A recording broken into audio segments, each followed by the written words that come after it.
Cyclone Alfred, a powerful storm, is set to make landfall in Queensland, bringing heavy rainfall, strong winds, and significant coastal flooding. With authorities issuing warnings and residents scrambling to prepare, the situation has created a sense of urgency across the state. Cyclone Alfred is expected to bring widespread heavy rainfall, with some areas forecasted to receive hundreds of millimeters in just a short period. Damaging winds could reach speeds strong enough to knock down trees and power lines, while coastal regions brace for large waves and potential storm surges. The cyclone's strength has placed emergency services on high alert, preparing for possible rescues, evacuations, and infrastructure damage. As the rain intensifies, flood warnings have been issued for rivers and low-lying areas.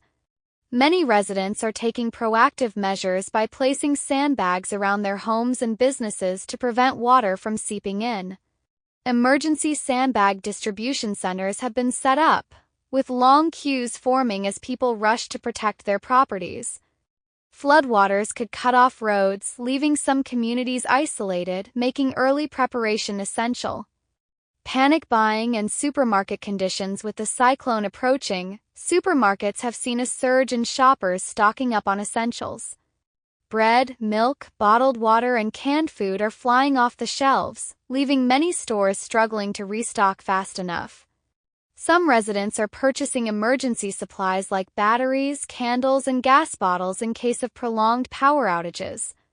While authorities have urged people to remain calm and only buy what they need, the fear of being unprepared has led to empty shelves in many locations. Post-cyclone scenarios. Power shortages and infrastructure impacts. Power outages are highly likely, with strong winds capable of bringing down electricity lines. Restoration efforts may take days, depending on the severity of the damage. Residents are advised to have torches, battery-powered radios, and enough food that doesn't require cooking. Infrastructure like roads and bridges could also be affected. Flooded roads may become impassable, and authorities may close key routes for safety. Public transport disruptions are expected, and ferry services have already been suspended in some areas as the waters become too dangerous for operation. Impact on schools and workplaces. Schools and workplaces are making contingency plans, with many expected to close temporarily due to hazardous conditions. Parents are keeping a close watch on weather updates, as some schools have already announced closures to ensure student safety. Businesses, particularly those in flood-prone areas, are either sending employees home early or encouraging remote work where possible. Potential disasters. Coastal erosion and structural damages. Queensland's coastline faces significant erosion risks as Cyclone Alfred pushes large waves onto the shore. Some beachfront properties may experience severe damage, with sea walls and dunes struggling to hold back the force of the ocean.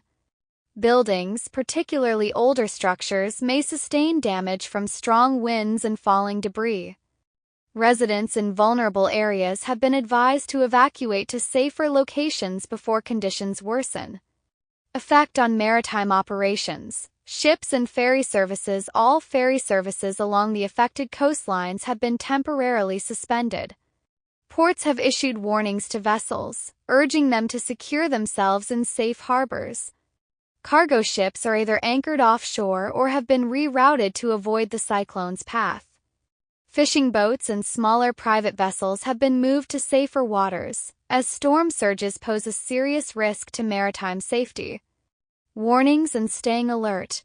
Utilizing apps and websites. Residents are urged to stay informed through official weather apps and emergency services websites. These platforms provide real-time updates on wind speeds, rainfall totals, and evacuation orders. Push notifications can alert users to worsening conditions, helping them make quick decisions to protect themselves and their families. Authorities have also set up emergency phone lines to assist those in need. Preparation checklist. Ensuring safety and minimizing risks. To effectively prepare for Cyclone Alfred, consider the following steps. Secure loose items. Outdoor furniture, potted plants, and any loose objects should be tied down or brought inside to prevent them from becoming dangerous projectiles. Protect windows and doors. Boarding up windows and reinforcing doors can help reduce damage from flying debris. Prepare an emergency kit. A well-stocked kit should include non-perishable food, bottled water, medications, first aid supplies, flashlights, and extra batteries.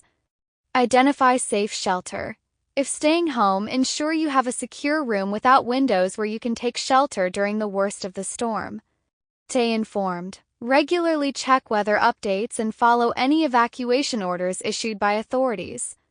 Community resilience and support during natural disasters. Communities often come together to support one another. Residents are checking on elderly neighbors and assisting those who need help securing their homes. Volunteer groups and emergency response teams are preparing to provide aid to affected areas. In the aftermath of the cyclone, community centers will play a crucial role in providing food, water, and shelter to those displaced by the storm. Insurance and financial preparedness. Before the cyclone makes landfall, homeowners and businesses are reviewing their insurance policies to ensure they cover storm-related damages. Taking photos or videos of their properties before the storm hits can assist in the claims process. Important financial documents should be stored in waterproof containers to protect them from potential flood damage. Mental health and well-being. Natural disasters can take an emotional toll on people, leading to stress and anxiety. Families are encouraged to have open discussions about safety plans, making sure children understand what to expect without causing panic. Staying connected with loved ones and focusing on practical preparations can help ease some of the anxiety surrounding the event. After the cyclone, recovery and rebuilding. Once Cyclone Alfred passes, the focus will shift to recovery. Residents should avoid flooded areas, as floodwaters may contain hidden dangers such as debris or unstable ground. Emergency services will assess the damage and begin clearing roads.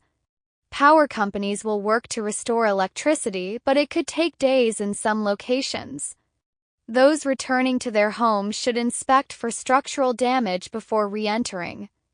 If an area has been severely flooded, it's essential to avoid turning on electrical appliances until they've been checked for safety.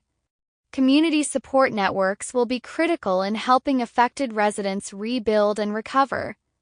Conclusion. Cyclone Alfred presents a serious threat to Queensland, with its heavy rain, strong winds, and potential for significant flooding. While the situation is evolving, early preparation and vigilance can help minimize the risks. Residents should stay informed, follow emergency plans, and support each other through this challenging time. Authorities are working tirelessly to ensure the safety of the community, but individual preparedness remains key to weathering the storm.